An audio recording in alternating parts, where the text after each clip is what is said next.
ஐன ذهب ஹாமிதுன், எங்கே ஹாமித் போனான்? இந்த கேள்விக்கு 3 விதமாக பதிலளிக்கலாம்.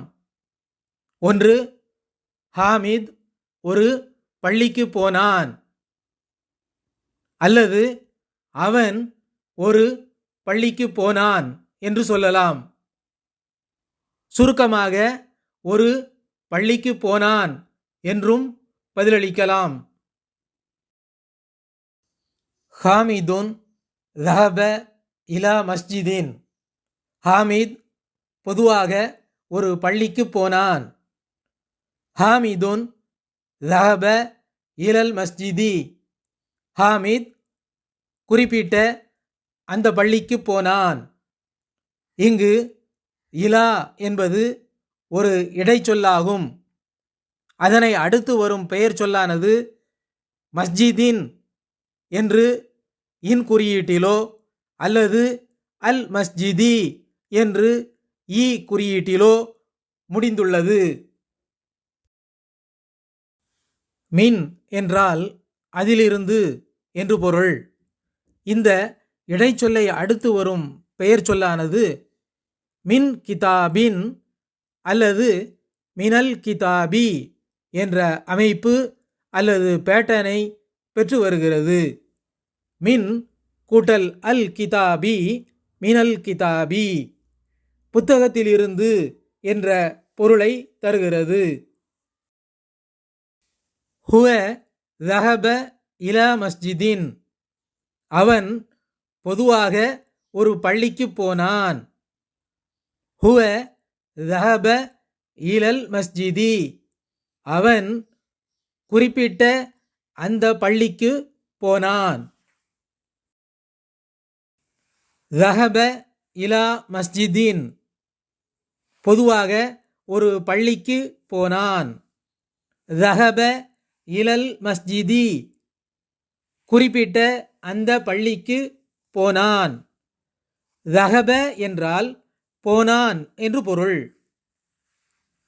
இந்த போனான் என்ற வினைச்சொல்லிலிருந்து போனது அவன் என்ற எழுவாய் அல்லது சப்ஜெக்டை விளங்கிக் கொள்ள முடியும்.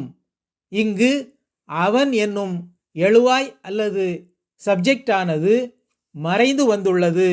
இதனை தோன்றா எழுவாய் என்று சொல்லலாம். ذهب ஹாமிதுன் இலா மஸ்ஜிதின், ஹாமித் ஒரு பள்ளிக்கு போனான். ذهب ஹாமிதுன் இலல் மஸ்ஜிதி, ஹாமித் குறிப்பிட்ட அந்த பள்ளிக்கு போனான். இங்கு ذهب என்னும் வினை சொல்லானது முதலில் வந்துள்ளது.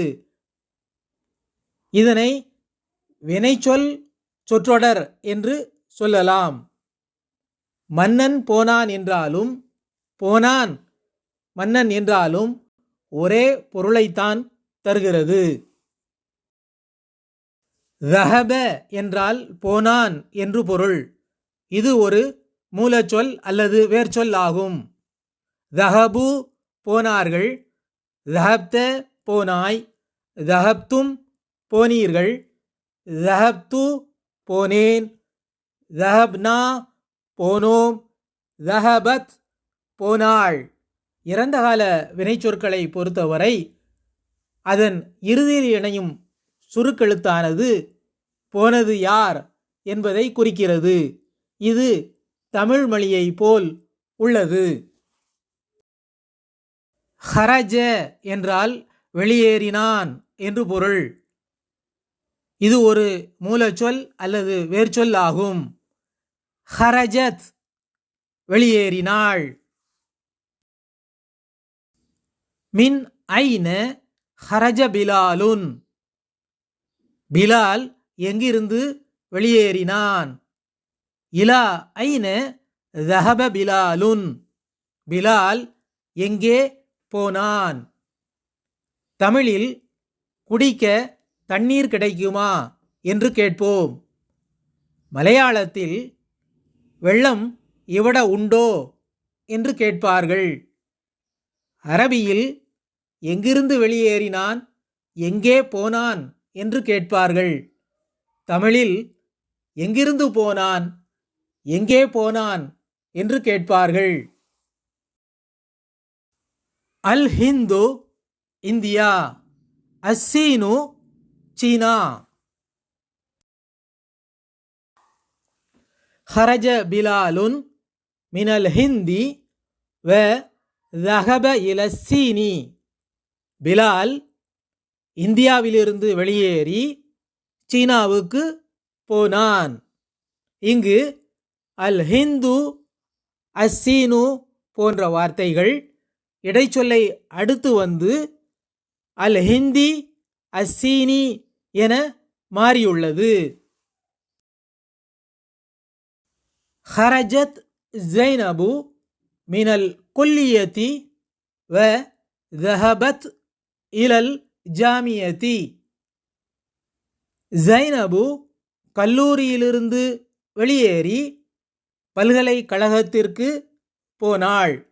இங்கு அல் குல்லியத்து, அல் ஜாமிஅத்து போன்ற வார்த்தைகள் இடைச்சொல்லை அடுத்து வந்து அல் குல்லியத்தி, அல் ஜாமிஅத்தி என வந்துள்ளது.